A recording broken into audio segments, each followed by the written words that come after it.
Coucou les gars, j'espère que vous allez bien. On se retrouve aujourd'hui pour une nouvelle vidéo un petit peu différente de ce que j'ai eu à proposer sur mon compte déjà. J'ai fait que des vlogs pour l'instant.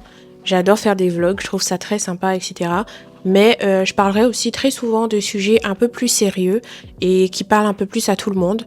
Donc aujourd'hui, le sujet que je vais aborder, c'est le deuil, comme vous pouvez le voir dans le titre. Le deuil, ça reste quand même une étape de la vie par laquelle on passe tous, un jour ou l'autre. Et je voulais partager avec vous mon expérience, comment j'ai réussi à m'en sortir, les deuils que j'ai réussi à faire et ceux que je n'ai malheureusement pas réussi à faire. Donc j'espère que cette vidéo va vous parler, j'espère que cette vidéo va vous édifier aussi. En tout cas, n'hésitez pas à vous abonner et à laisser un petit commentaire si jamais ça me ferait plaisir. Et puis on va rentrer dans le vif du sujet. Personnellement, j'ai malheureusement perdu pas mal de personnes de qui j'étais proche à des intervalles assez rapprochés, malheureusement. Et je vais partager avec vous déjà comment les annonces se sont faites. Parce que les annonces de la perte de personnes de qui on est proche, c'est vraiment très très important comment on nous annonce. C'est important de savoir comment annoncer aussi aux gens le décès de gens qui leur sont proches. Parce que ça peut même être quelque chose qui va jouer un rôle très très important dans comment les gens vont le vivre et comment les gens vont aussi vivre le deuil en fait au final. Alors, moi j'ai perdu ma grand-mère étant très très jeune. J'avais 10 ans, je pense, j'étais en 6e. Donc elle est décédée des suites d'une maladie, elle était vieille et tout, donc c'était pas quelque chose de très très choquant. Mais c'était la première fois que je perdais quelqu'un avec qui je partageais le même sang. Même si on n'était pas très très proches, c'était quand même la mère de mon père. Et voir mon père triste d'avoir perdu sa mère, etc., c'était assez douloureux.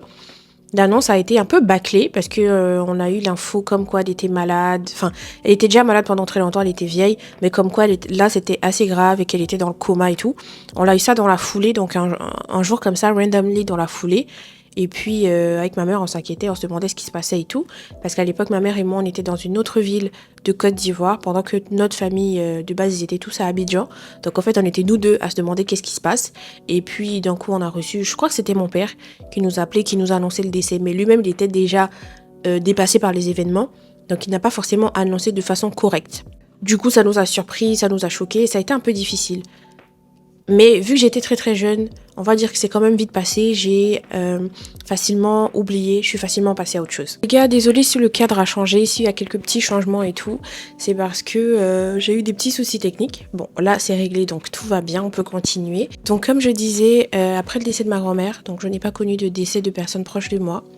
Dieu merci, pendant très longtemps, jusqu'en 2020. En 2020, il y a eu le confinement, c'était une période très heureuse pour moi. Je présente d'avance mes condoléances à tous ceux qui ont perdu quelqu'un pendant le confinement, tous ceux qui ont été infectés par le virus du Covid, qui ont vécu des moments difficiles et tout. Moi aussi, j'ai eu le Covid un peu plus tard. J'ai aussi perdu quelqu'un du Covid. Bref, si je veux commencer à parler de ça, on s'en sortira pas. J'ai vécu des moments un petit peu difficiles aussi avec le Covid, mais pendant la période du confinement, honnêtement, j'étais très contente. Étant quelqu'un de très casanière et tout, pour moi, c'était vraiment top tier. Et donc, la période du Covid se passe tranquille et puis l'été arrive. Donc je dirais en juillet 2020, je reçois un soir, enfin un matin même, donc aux alentours de 5-6 heures du matin. Je me lève comme ça parce que je dormais pas correctement pendant le Covid. Mon sommeil était entrecoupé, bref, il n'y a rien qui allait. Donc je me lève, je reçois un message d'une amie qui m'annonce le décès d'un de nos amis en commun, des suites d'un accident de jet ski. Donc laissez-moi vous dire que l'annonce, c'était pas la plus belle des annonces. Sur Snapchat le matin par message, c'était horrible.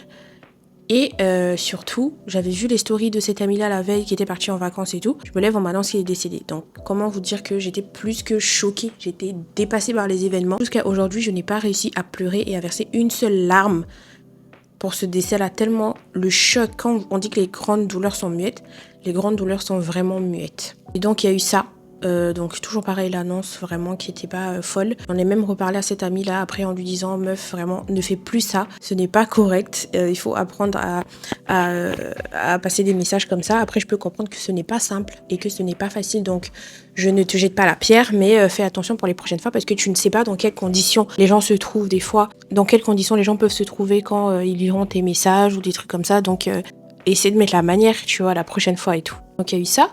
Et par la suite, quelques mois après, j'apprends que mon père est malade du cancer. Donc, bref, je vous épargne les détails. Au début, on dit que c'est une tumeur bénigne. Ensuite, on dit que c'est un cancer. Après, je vois qu'en fait, mon père a la peau sur les os, qu'il va pas bien, qu'il n'arrive pas à manger, qu'il souffre et tout.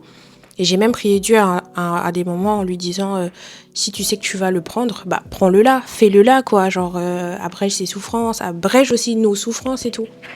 Donc j'étais préparée à ce que mon père meure, mais on n'est jamais préparé à ce que son père meure. Donc quand on m'a annoncé le décès de mon père, c'est ma soeur qui m'a appelée. Donc ma soeur, on s'appelle souvent, donc pour moi ma soeur m'appelle pour discuter. Ensuite elle passe le téléphone à la meilleure amie de ma mère, toujours pareil, bon c'est la meilleure amie de ma mère quoi, je me dis qu'elle veut parler avec moi tranquille. Et là elle m'annonce la nouvelle, donc elle prend mes nouvelles, comment tu vas, qu'est-ce que tu fais, etc. Donc calmement, ensuite elle m'annonce la nouvelle. La nouvelle était annoncée de façon assez posée. J'étais toute seule ici en France pendant que ma famille est en Côte d'Ivoire, donc forcément, ils ont essayé comme ils pouvaient de l'annoncer aussi vite pour pas que je le voie sur internet ou que des gens commencent à m'envoyer des messages en fait alors que j'étais pas au courant. Et j'ai hurlé, j'étais triste, j'ai pleuré, j'ai crié.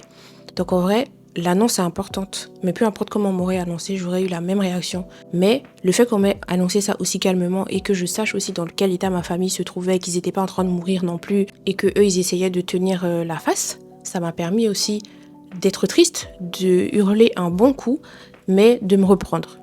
Par la suite, en 2000, là je vous parle, on est en 2020. En 2021, je perds un ex, des suites de maladies de façon super random. C'était un ex avec qui j'étais en contact vite fait, qui était aussi en contact avec ma soeur d'ailleurs, mais pas de mon fait. Ils se sont rencontrés ailleurs, ils se sont appréciés et tout, etc. Ils étaient en contact aussi. Donc j'apprends son décès, j'étais choquée, toujours pareil, des suites de maladies, mais vraiment du jour au lendemain comme ça quoi. Il était venu en France parce qu'il vivait en Côte d'Ivoire, il était venu en France pour les vacances et pour du travail et puis bah il est mort là, genre vraiment incroyable. Ça j'ai pleuré fort parce que mon père, j'ai pleuré sur le moment, au funérailles ça m'est arrivé de pleurer etc, mais sans plus. Parce que j'arrivais pas exactement à exprimer ce que je ressentais parce que c'était plus que des larmes que j'avais envie de verser et je pouvais pas, donc j'ai pas pleuré plus que ça pour mon père. Mais pour mon ex, j'ai pleuré parce que c'était un jeune homme qui avait toute la vie devant lui et tout, qui voulait vivre. Et ça m'a blessée. L'année d'après 2022, je perds encore un ex. Des suites de maladies aussi, je l'apprends plus tard. Et un ex de qui j'étais plus très proche, mais à qui je pensais beaucoup dans cette période-là.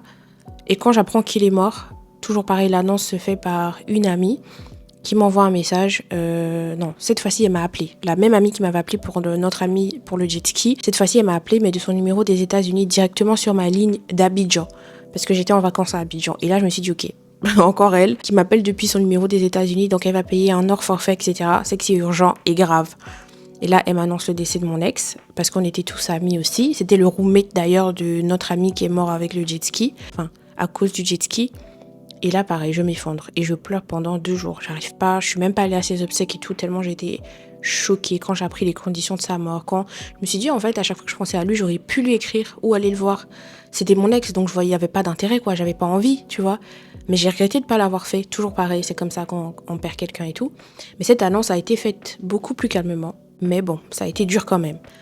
Et pareil pour mon premier ex qui est décédé, c'est une autre amie qui m'a envoyé un message comme ça. Ah, t'es au courant que tant est décédé? Pareil par message, la nuit, je me lève et je vois ça. Donc vraiment, je pense que les gens ne savent pas faire. Donc c'est vrai que des fois, je peux en vouloir aux gens de faire des choses de façon impulsive et de pas réfléchir parce que des fois, les gens, ils mettent pas du tout la manière, quoi. Et puis tout dépend du lien que les gens ont. Si les gens n'ont pas vraiment de lien, moi, je peux annoncer à une amie que j'ai perdu mon ex, par exemple, sans mettre la manière parce que elle en a rien à foutre, tu vois. Mais je peux pas annoncer, par exemple, à une amie de mon ex qu'il est décédé en lui disant il est décédé comme ça, tu vois. Il y a la manière et il y a le lien aussi entre les gens, tu vois, pour pouvoir annoncer les choses et tout. Et donc moi c'est ce que j'ai généralement reproché aux gens, ou bien les gens qui postent sur les réseaux avant la famille, des trucs comme ça. Faut vraiment faire attention parce que vous savez pas dans quelle situation les gens peuvent se trouver et ce que ça peut créer. Parce qu'il y a des gens qui ont eu des attaques, il y a des gens qui... C'est dur. Donc voilà, pour moi, je trouve que généralement, ça a été assez brusque, mais après, en faisant une introspection aussi, je me suis rendu compte que les gens ne pouvaient pas peut-être faire autrement. Et est-ce que vraiment, s'ils avaient fait autrement, ça m'aurait fait moins mal? Non. Donc voilà. Et pour vous dire, ça s'est pas arrêté là. En 2024, j'ai perdu une amie de qui j'étais très très très proche. On a été très proches à un moment.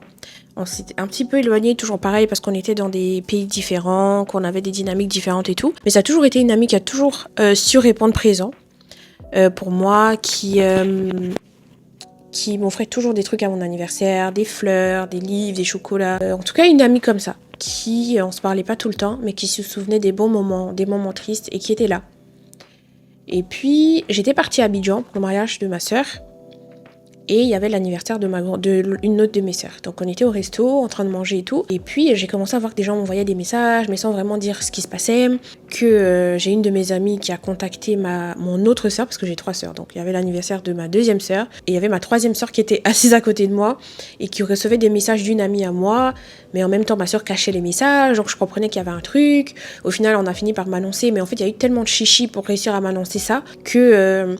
En fait, c'est toujours pareil, c'est des moments volés, tu vois. Donc, tu comprends pas ce qui se passe, t'essaies de comprendre ce qui se passe. Au final, quand on te dit, bah, t'es choqué, tu sais pas comment réagir. Mais en même temps, t'essaies de réagir comme tu te dis que les gens veulent que tu réagisses parce que tu te dis, bah, en fait, les gens se sont décarcassés. Donc, faut que j'ai une réaction à la hauteur des efforts qu'ils ont faits. Enfin, c'est tout plein de trucs. Et cette amie-là, jusqu'aujourd'hui, j'ai pas réussi à pleurer son décès une seule fois.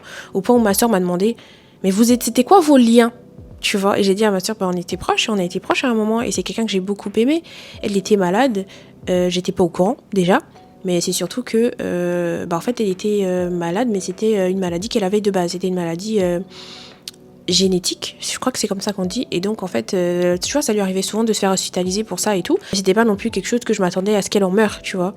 Donc j'étais pas au courant qu'elle était à l'hôpital et que ça n'allait pas du tout. Donc je me doutais même pas de ce qui se passait, tu vois. Pareil que mon pote qui est décédé de jet ski, j'ai pas réussi à pleurer. Je crois vraiment les personnes que j'ai le plus pleuré, c'est mon ami, c'est mes 2 ex. C'est fou, mais c'est vrai. C'est vraiment les 2 pour lesquels j'ai le plus pleuré. Je sais pas pourquoi. Et c'était pas parce que c'était des personnes que j'aimais particulièrement ou quoi.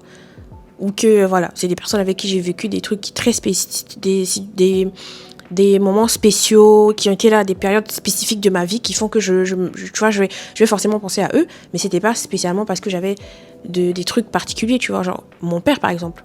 J'ai pas autant pleuré mon père que j'ai pleuré mes 2 ex, mais ça on va en revenir dans la suite de la vidéo. Donc voilà un peu les petites annonces. Je sais pas ce que vous en pensez, mais au final, je pense que personnellement, je le redirai encore une fois et ça sera la dernière fois, ça compte vraiment comment on annonce les choses. Donc, pour parler de la période du deuil, moi, ce que je peux vous dire, c'est que c'est très important de savoir les différentes étapes du deuil. Ça, c'est très, très, très important parce que quand tu sais pas, tu peux passer par toutes ces étapes-là sans savoir exactement ce qui t'arrive, ce qui se passe. Et tu peux vivre des moments que tu ne sauras pas appréhender, tu ne sauras pas te remettre en question et tu sauras pas des fois que t'as pas forcément aussi besoin de te remettre en question et que c'est juste des étapes par lesquelles tu dois passer et qu'il faut l'accepter aussi. Donc c'est important de faire des recherches. Personnellement, j'ai fait quelques recherches sur le deuil, sur des trucs comme ça, même avant de perdre mon père, avant de savoir que mon père était malade en fait. Déjà, j'avais ma cousine de qui j'étais très très proche à l'époque, avec qui on s'était déjà dit, parce elle avait une amie qui avait perdu quelqu'un, elle avait été là pour son amie, etc. Et on avait parlé elle et moi et on s'était dit que on n'était pas des personnes qui s'apitoyaient vraiment sur notre sort et qui pleurnichaient beaucoup, mais on s'était dit que si jamais l'une d'entre nous perdait quelqu'un de proche, donc un parent ou un frère ou quoi, fallait que l'une soit là pour l'autre. Donc aujourd'hui on se parle plus, mais si jamais demain il lui arrive quelque chose, moi j'irai vers elle, c'est sûr. Et à l'époque quand j'ai perdu mon père justement, on se parlait pas, mais elle est venue me parler, elle est venue me rendre visite et même après les funérailles de mon père, elle est venue rester avec moi pendant 1 mois et demi pendant le confinement. Donc j'ai passé une partie de l'année 2021 avec elle. Ça m'a fait beaucoup de bien parce que, comme je disais, je suis pas quelqu'un qui parle beaucoup de ses sentiments et tout. Donc je vivais comme si de rien n'était et tout. Et elle m'avait même fait la remarque. Elle m'avait dit, franchement, t'es super forte, je sais pas comment tu fais, t'en parles pas, t'as pas l'air triste et tout.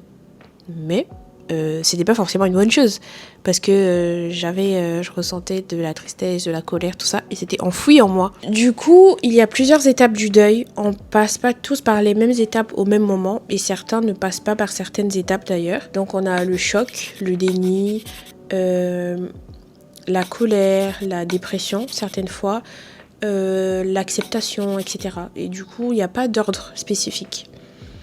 Moi, je dirais que l'acceptation, c'est ce qui s'est fait en premier. Et généralement, je crois que c'est la dernière étape même du deuil, je pense, si je ne m'abuse. Moi, c'est ce qui s'est fait en premier. Parce que j'ai préféré que mon père ne soit plus là, mais qu'il ne souffre plus, plutôt qu'il soit là et qu'il continue de souffrir. Donc très vite, j'ai accepté. Et je vais pas vous mentir, l'acceptation, la foi joue pour beaucoup dans l'acceptation. Quand j'ai perdu mon père, j'avais pas de religion très très claire. J'ai toujours été musulmane de par ma mère. Mon père, il était chrétien, mais pas très pratiquant. Donc c'est vrai que j'étais très portée sur la religion chrétienne, mais c'était un peu compliqué pour moi de réussir à me situer et tout par rapport à ça. Donc j'étais un peu mitigée à ce moment-là. Quand je suis arrivée en France, j'ai commencé à aller à l'église, etc. Donc on va dire que je priais Jésus. J'étais pas encore baptisée, ni ancrée dans la foi et tout. Mais je croyais en Dieu et ça m'a sauvée aussi dans le deuil. Ça m'a aidée dans l'acceptation. J'ai accepté très vite, mais tout ce qui était colère et tristesse et dépression, etc., c'est venu un peu plus tard. Donc c'est venu quelques mois plus tard. J'ai perdu mon père en décembre donc et j'ai décidé d'aller voir un psy en février parce que je m'en voulais de plein de choses. Et je faisais des cauchemars, des trucs comme ça. Donc ma soeur m'a proposé, elle m'a dit en vrai va voir un psy, ça te coûte rien. Tente. Je suis allée voir une psy qui était dans ma rue d'ailleurs, vraiment à côté de chez moi. J'ai pris le rendez-vous et je suis allée. Et c'était horrible. Je vous explique. Donc la psy, je vais la voir et tout. Et donc elle me dit pourquoi vous êtes là. Voilà, normal. Donc je lui explique, j'ai perdu mon père il y a 2 mois de cela. Je lui explique un peu les conditions, je lui explique un peu tout ce qui s'est passé, etc. Et je lui dis là pour l'instant je suis triste. Et je m'en veux de pas avoir été là. Pour partager ces moments difficiles avec ma famille en fait. J'étais loin pour mes études, pour plein de choses et au final je me rends compte que ça valait pas tant que ça le coup et j'aurais préféré être là sur le moment et tout. Je vais pas vous faire toute la séance de la consultation, mais c'était horrible. Elle m'a répondu comme quoi qu'est-ce que vous aurez fait si vous étiez là, rien. Donc voilà, vous n'avez pas à vous en vouloir en fait, vous aurez un peu changé. Est-ce que vous pensez que vous auriez pu empêcher votre père de mourir si vous étiez là-bas? Non, voilà. Certaines personnes ont dit oui, en même temps, oui, elle te fait comprendre les choses, etc. Mais t'as pas à me faire comprendre les choses de cette façon-là, sachant que je suis dans le deuil. Tu essaies de me faire comprendre les choses de façon beaucoup plus calme. Parce que sinon, c'est des trucs que t'as pas besoin de me dire. Je sais très bien que j'aurais pas pu soit ressusciter mon père, soit l'empêcher de mourir, tu vois. Mais il y a des façons de faire comprendre les choses aux gens et j'ai trouvé que c'était pas la meilleure façon de le faire. Donc j'ai fait qu'une seule séance et elle m'a même dit de toute façon vous êtes pas obligé de revenir, à vous de voir, vous réfléchissez, si jamais vous trouvez que c'est nécessaire de revenir, vous me rappelez quoi. Et j'étais en mode meuf, je vais jamais te rappeler en fait. Donc je suis jamais retournée et j'ai pas voulu prendre d'autres rendez-vous de psy et tout parce que à 60 balles la séance, tu me parles pas comme ça, tu vois. Donc je suis pas repartie. Puis j'ai continué. Donc la colère s'est installée peu à peu. J'ai eu des comportements assez déplacés avec certaines personnes, des réactions un peu disproportionnées et tout. Sur le moment, je me rendais pas compte. Je pensais juste que c'était parce que en fait, les gens se comportaient de façon too much et que je réagissais à hauteur de leur comportement. Mais c'était un peu exagéré. Et je m'en suis rendu compte bien plus tard. Je suis ensuite allée voir un deuxième psy en Côte d'Ivoire. Donc j'étais allée à Abidjan en vacances et ma soeur m'a dit je te conseille d'aller voir un psy parce que je dormais pas, je faisais des cauchemars, etc. Ma soeur m'a dit je te conseille d'aller voir un psy et elle m'a dit c'est un psy que j'ai vu et je pense que ça peut bien se passer avec toi. Donc je prends rendez-vous avec le psy, j'y vais. Ça se passe pas bien du tout parce que le psy c'était un homme qui avait vu une femme vulnérable devant lui et donc qui voulait profiter d'une manière ou d'une autre de mes faiblesses pour plein de trucs. Il m'a collé contre la porte de son cabinet pour me faire la bise ou je sais plus quoi. Enfin, il n'y a rien qui allait. Il avait mon numéro, il voulait m'inviter à la plage. Enfin, rien qui allait. Donc je suis allée 2 fois et je suis pas partie et je suis ressortie de chez le psy avec un mini trauma. Je me suis dit là c'est pas possible, j'y vais plus. J'y vais plus, il faut que je trouve une solution de par moi-même pour me sortir de ce truc parce que ça va pas là en fait. Et puis quand je suis rentrée de mes vacances d'Abidjan, que je suis rentrée en France, je suis partie à la messe une fois et j'ai pris un petit papier à la messe. Et quand je suis rentrée à la maison, un jour je le lisais comme ça, randomly, et j'ai vu le numéro du prêtre. Je me suis décidée à appeler le prêtre, je l'ai appelé et j'ai envoyé un mail et il m'a rappelé. Et ensuite il m'a donné rendez-vous et je lui ai dit que je voulais demander le baptême. Comme ça. Donc il m'a dit ok. Donc il m'a mis dans le groupe des personnes qui devaient se baptiser l'année qui suivait. Donc j'ai suivi la catéchèse, etc. de façon très accélérée et tout. Et vraiment c'était la meilleure décision de ma vie. C'était pas évident parce que je travaillais en ce moment-là, j'avais plein de trucs à faire et tout. Mais vraiment j'ai réuni toute la foi que j'avais et toute la douleur que j'avais en fait. Et je me suis dit, je peux me rapprocher que de Dieu. Il n'y a que Dieu qui peut me sortir de ça en fait. Et ça a marché. J'ai prié. Je me suis baptisée. Le jour de mon baptême, j'ai tellement pleuré. Je crois que j'avais jamais autant pleuré de ma vie. J'ai pleuré toutes les larmes de mon corps parce que j'étais contente d'avoir réussi à faire ça. J'étais contente d'avoir réussi à me baptiser, avoir réussi à me rapprocher de Dieu. J'étais contente d'avoir déposé toute ma douleur, ma colère, etc. auprès du Seigneur et tout. Et ça a été très salvateur. Donc je me suis mise dans la prière et ça m'a permis de comprendre beaucoup de choses. Je me suis excusée auprès des personnes que j'avais offensées à l'époque pendant mon deuil et que je pensais que c'était juste normal et que c'était juste parce que j'étais triste, etc. J'ai demandé pardon, je me suis repentie et tout. Ça m'a aidé énormément. Tout le monde n'est pas croyant. Donc c'est pas forcément évident pour tout le monde de trouver la solution dans la prière et en Dieu. Et c'est vrai que des fois certaines personnes n'ont pas du tout de recours. Les psys sont pas tous pareils. Moi j'ai eu 2 psys un peu bizarres, mais les psys sont pas tous pareils, donc vous pouvez vraiment vous retourner vers des psys. Vous faites des recherches, vous vous renseignez, vous demandez à vos proches, vous regardez sur internet et tout. Vous allez forcément trouver quelqu'un qui est bien et qui pourra vous aider correctement. Comme je disais, il y a plusieurs étapes du deuil. Donc moi, l'acceptation s'est faite très vite, mais tout ce qui était colère, tristesse, dépression, regret et tout, ça aussi, c'est arrivé assez rapidement. Heureusement, j'ai pris le taureau par les cornes parce que j'ai très vite compris que c'était pas juste des situations normales qui m'arrivaient, mais c'était juste parce que je n'arrivais pas à passer au-delà de la perte de mon père et que donc je réagissais de façon des fois un peu bizarre. Donc voilà. Moi, ce que je pourrais vous donner comme conseil, c'est surtout de vivre et d'accepter de ressentir ce que vous ressentez. Moi, je refusais d'être triste et je refusais de pleurer. Donc, je pleurais pas, je refusais d'être triste et tout. Ça m'a aussi joué des tours parce que tu perds ton père, en fait. Donc, tu perds ton père, tu perds quelqu'un que t'aimes, tu perds... Bref, c'est difficile. Il faut accepter de pleurer, les amis.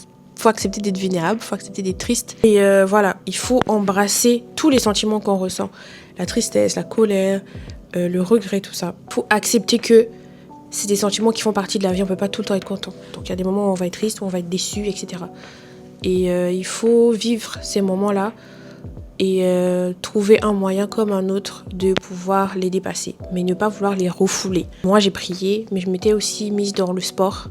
Et ça m'a aussi aidé d'aller à la salle, ça m'a aidé de faire du sport chez moi, etc. Il faut trouver aussi un échappatoire. Mais en même temps, il ne faut pas faire de cet échappatoire-là quelque chose qui va vous faire refouler vos sentiments. Parce que le souci, c'est que des fois, c'est ça, les gens, ils s'ancrent tellement dans une activité et tout, qu'ils ne ressentent plus rien concernant cette douleur ou ce sentiment précis. Et quand c'est comme ça, c'est qu'après, des fois, ça revient de plein fouet. Et quand c'est comme ça, c'est très très dur. Moi, comme je disais, je pense que j'ai pas fait le deuil totalement de certaines personnes que j'ai perdues, de mon ami qui est décédé avec un accident de jet ski, à cause d'un accident de jet ski, de ma copine qui est décédée des suites de maladies, mais que j'étais même pas au courant qu'elle était malade, etc. Donc j'ai même pas réussi à pleurer ces 2 personnes. Je sais que j'ai pas fait le deuil. Et je sais qu'un jour, ça va me revenir d'un coup, dans 10 ans, dans 5 ans, je sais pas quand. Et je le sais.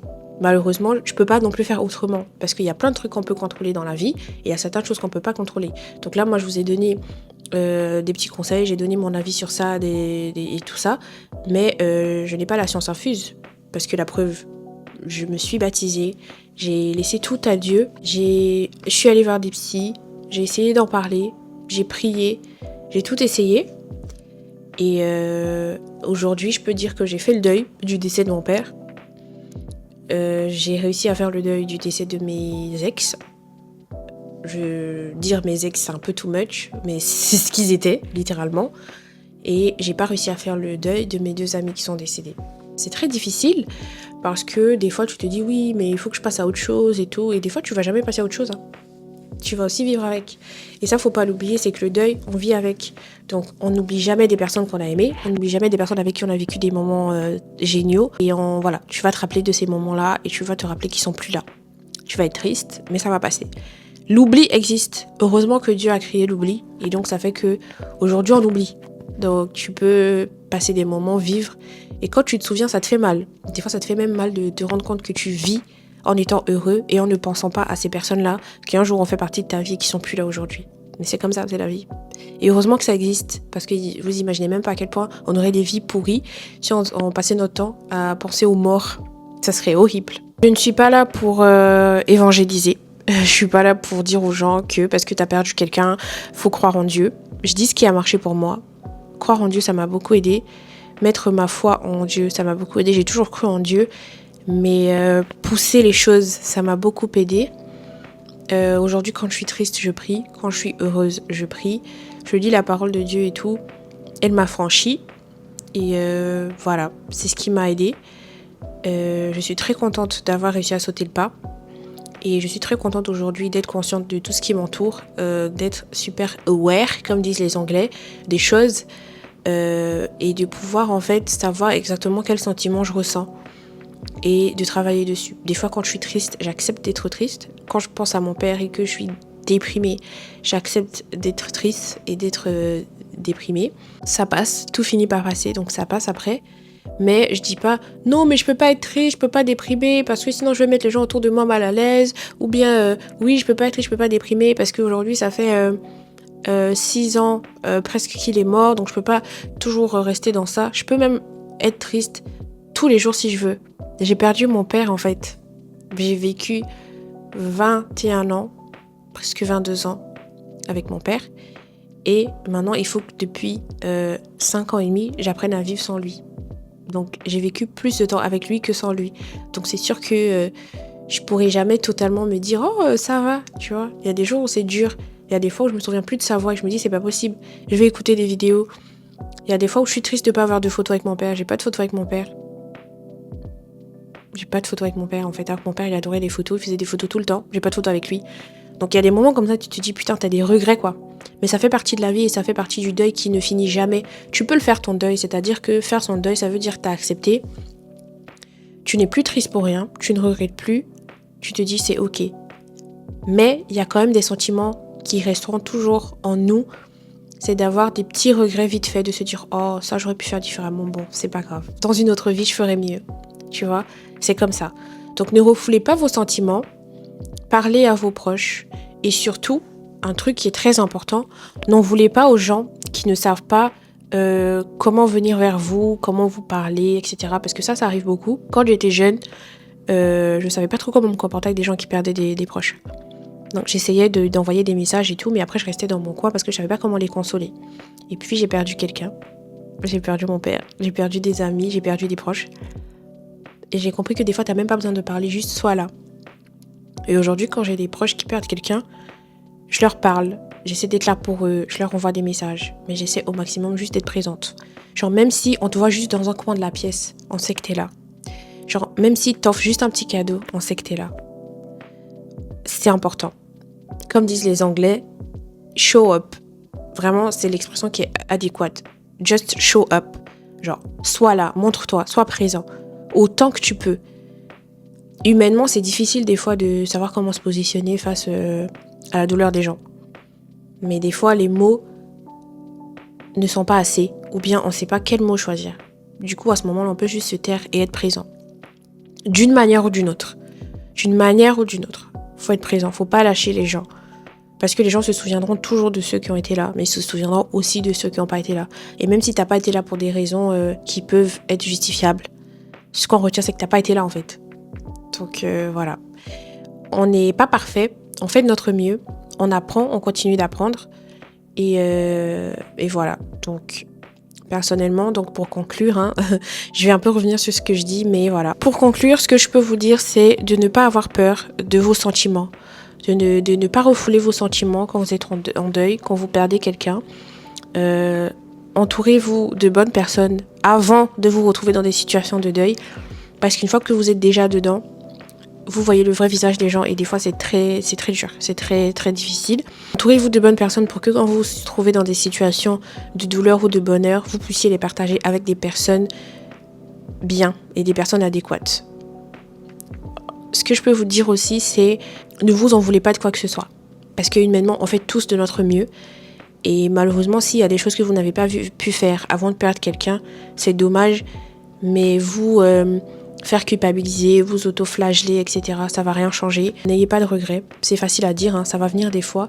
Mais ce que je peux vous dire, c'est de ne pas rester ancré sur ça. Ne refoulez pas vos sentiments. Ne refusez pas l'aide des gens. Acceptez l'aide, acceptez que les gens veuillent être présents pour vous, ne les rabrouez pas, n'hésitez pas à demander de l'aide, n'hésitez pas à aller voir des professionnels de santé si vous en avez besoin, parce que c'est leur métier, ils sont là pour ça, ils savent ce qu'ils font, ils vont vous aider. N'hésitez pas non plus à croire en Dieu, au cas où, n'hésitez pas à prier. Comme je dis, la prière fait pas de mal, ça fait que du bien. Et si ça vous fait pas de bien, dans tous les cas, ça vous fera pas de mal. Ça vous engage en rien, ça ne vous enlève rien. Et voilà. Mais surtout, dernier conseil, pour ceux qui croient en Dieu, ne laissez jamais votre foi être ébranlée par la tristesse, par le deuil, par la perte de quelqu'un. La mort fait partie de notre chemin à tous et d'une manière ou d'une autre, on va forcément passer par là.